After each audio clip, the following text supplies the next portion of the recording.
Well, I don't know how it happened, but obviously not very robust enough. But the visor on the passenger side there, you see the cover is here. I'm filming this from the back of the car because there's not a lot of room, but one of the little tabs on the side, you can see the one on that side, has snapped off, and obviously it's not working. It doesn't click in and the light doesn't come on. So I've got the problem. You can see on the left hand side there that the tab, what I've got is a problem of it snapping off again. There's not a lot of room.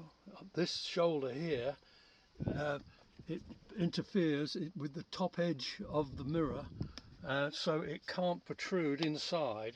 So what I've done, I'm going to drill out that tab. I've measured it, is 3mm in diameter, so I'm going to cut from a piece of 3mm long diameter wire, cut a piece off of the suitable length which will protrude the right amount but not come inside and interfere.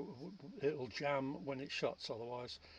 The next stage is drill the hole out, 3mm, then cut the piece. I'll tell you the dimensions in a minute. So that's the next stage. I've measured that and it's just over 6mm from the inside of the piece that I've got to cut out, the piece of 3mm wire, just over 6mm long. Now there's the piece cut. You see the short piece of 3mm wire being cut to the right length to fit in there. I've drilled, I don't know if you can see it, I've drilled the 3mm hole into there, making sure it's dead accurate. A small pilot hole I drilled first, then so that is ready. I'll show you that before I glue it in. I'll put the wire in. There's the piece of wire in place through the drilled hole, the 3mm hole. Same amount of stick out on each end, and just ready to glue in now. Just an ordinary super glue.